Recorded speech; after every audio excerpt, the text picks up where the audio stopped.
This is the chain that was worn by our ancestors. Imagine being snatched up from the freedom of Mother Africa, packed like sardines in the hull of a ship, being chained, shackled, and forced to work to enrich your masters. Next to this, you'll find the muzzle. This is an iron ring that they would place over your head. Attached to it is that piece of metal that was designed so you couldn't eat, couldn't speak, could not communicate. You felt like an animal when you was wearing this. I mean, this is what we put on dogs and horses, right? Imagine having a searing, hot piece of metal held to your skin to mark you as property. This is what this tool was designed for. It was used to demonstrate ownership over human beings. This iron hook was designed to punish and subdue us and keep us in line. I can't even imagine what they use this for. How does this make you feel? I mean, I know every time I look at this, I feel pain. Tell me in the comments, how did it make you feel? The next thing I'm going to show you, these are quotes that are placed on the wall that told us exactly what they thought about us in the 1800s.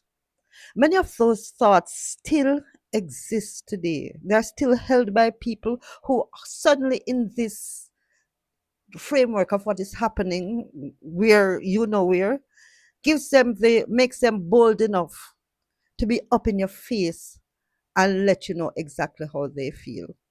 But if you look at this last one, this is the last one I'm going to read. This one says they are always singing and seem excessively delighted.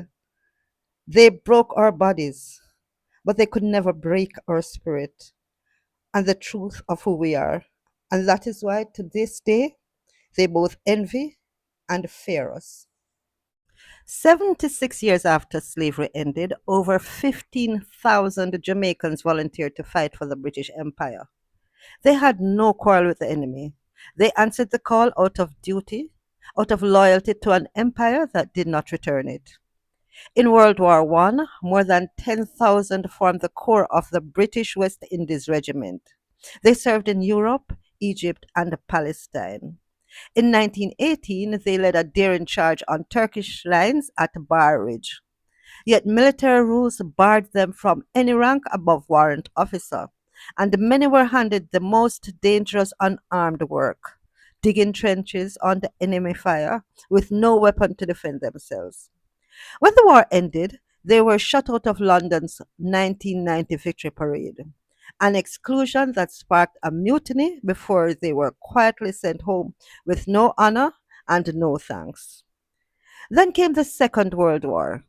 This time, the enemy was Nazi Germany, a regime built entirely on racial hatred. Thousands of Jamaica joined the Jamaica Infantry Volunteers and the Royal Air Force to help defeat it. Caribbean seamen kept Britain supplied throughout the war, but they were routinely turned away from local lodgings because of their race. So places like West Indies House in Newcastle opened as hostels where they could finally rest between voyages. They came home to little. So many left again in 1948 as the Windrush generation, hoping the country they had served twice over would finally treat them as citizens. That same disconnect followed them. 2 decades later in Notting Hill, a restaurant called the Mangrove became a gathering place for the West Indian community. It was raided by police again and again until residents marched under the banner Hands Off the Mangrove in 1970. 9 protesters stood trial at the Old Bailey, and for the first time in British history, the court officially acknowledged racial hatred within the police force. History would have you believe that before Columbus came to Jamaica, we were an uninhabited island. But this is far from true. Before the Europeans arrived, Jamaica was home to the Taino people, the island's first known inhabitants. Archaeological evidence suggests that they settled here hundreds of years before Christopher Columbus reached the Caribbean. The Taino called the island Jamaica, a name that is widely understood to mean land of wood and water or land of springs. Over time, that name evolved into the Jamaica we know today. The Taino built well organized communities throughout the island. They lived in villages led by chiefs known as caciques and relied on farming, fishing, hunting, and trade to support their way of life. Cassava was one of their most important crops, and they developed methods for processing the poisonous root into a safe and nutritious bread that remains part of Jamaican cuisine today. They also cultivated maize, sweet potatoes, peppers, beans, tobacco, and cotton, demonstrating an impressive understanding of agriculture long before European contact. Their society was rich in culture and spirituality. The Taino believed in powerful spirits called zemes, which they represented through carved stone and wooden figures. These sacred objects played an important role in their religious ceremonies and daily lives. They were also skilled potters, wood carvers, and canoe builders. Some of their dugout canoes were large enough to carry dozens of people across the Caribbean, allowing them to trade with neighboring islands and maintain strong cultural connections throughout the region.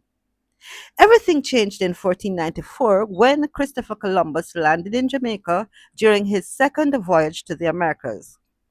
Although the first encounters involved trade and curiosity, the relationship quickly changed as Spain claimed the island as a colony.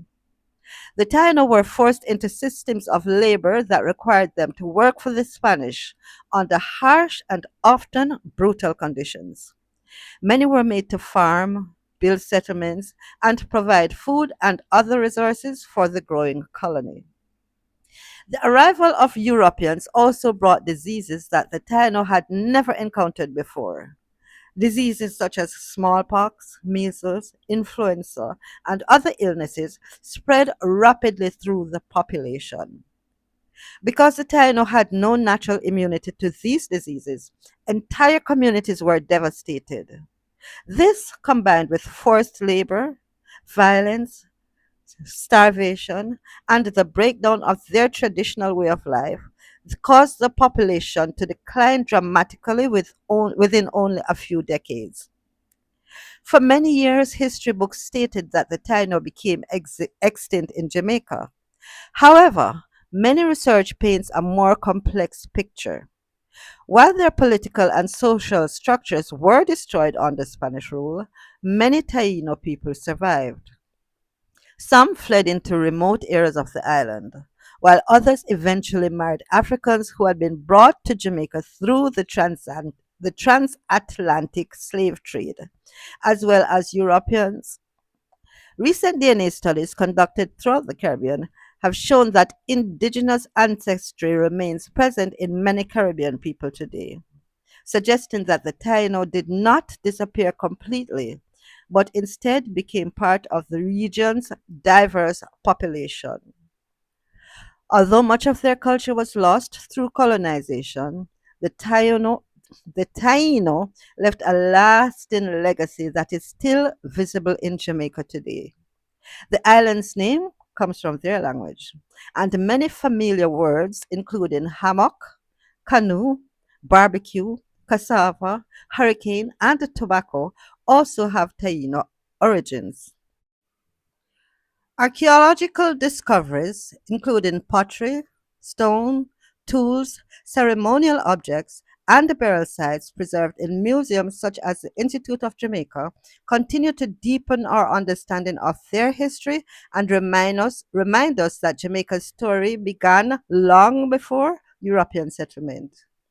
Today, the Taino are recognized not simply as vanished people, but as the foundation of Jamaica's earliest history. Their achievements, resilience, and cultural influence continue to shape the island, making their story an essential part of understanding who we are and where we came from. Thanks for watching. My name is Claudette and I am your Jamaican Gypsy Granny. If you enjoyed our little trip down history and to the Institute of Jamaica, don't forget to hit that subscribe button and the notification bell so you get notified each time I post a video. Also, please remember to leave a comment. Tell me, what about this video moved you the most? Ciao.